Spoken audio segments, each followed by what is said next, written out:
আসসালামু আলাইকুম রহমতুল্লাহি বারাকাতুহু। আশা করি সবাই ভালো আছেন, সুস্থ আছেন। আমি ভালো আছি আপনার দোয়ায়। আপনারা একটা কথা মাথায় রাখবেন, যারা বিদেশে আসছেন অবশ্যই বাসায় বসেও চেষ্টা করবেন শেখার। যারা বিদেশে আসছে এবং ভাষাটা আপনার ইম্পর্টেন্ট ভাষা। বিদেশে এসে আপনি কাজ করতে গেলে আপনার ভাষা লাগবে।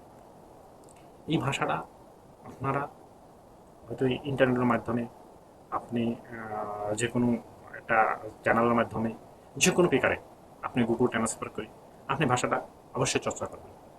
আপনার ভাষাটা ইম্পর্টেন্ট এই দেশের জন্য। যারা মানে ভাষা জানছেন না এবং যে আপুরাও আসছেন হয়তো হাজব্যান্ডের বিষয়ে যে বিষয়ে আপনারা আসছেন না, তারাও ভাষা শিখবেন।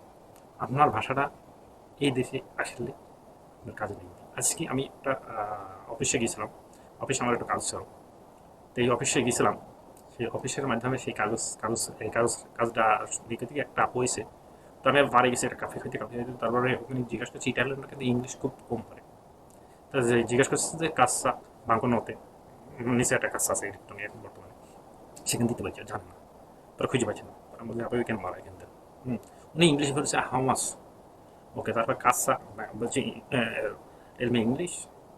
ও আবার চায়না তো এটা ইংলিশে বলেছে, কিন্তু তারপর বোঝে না, বাঙালিরা ইংলিশও কম পারে, বাঙালি ইংলিশও বোঝে না। তা আমি বলবো ইটালিয়ান ভাষাটা ভালো শিখেন।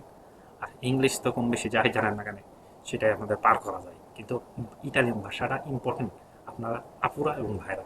এবং আমি নতুন করে একটা ইউটিউব চ্যানেল খুলেছি, সেখানে আমি অনেক ভাষা বলছি এবং আমার ওখানে দুটো ভিডিও কেবল ডাউনলোড করেছি। আমি লিঙ্কটা আজকে যদি না দিতে পারি, কালকে অবশ্যই আমার আর একটা ভিডিওতে আমি লিঙ্কটা দিয়ে দেবো ইটালিয়ান ভাষার চ্যানেলটা আমার। অবশ্যই আমার ওখান থেকে অনেক কিছু চলার মতন ভাষা আপনি শিখতে পারবেন বর্তমানে।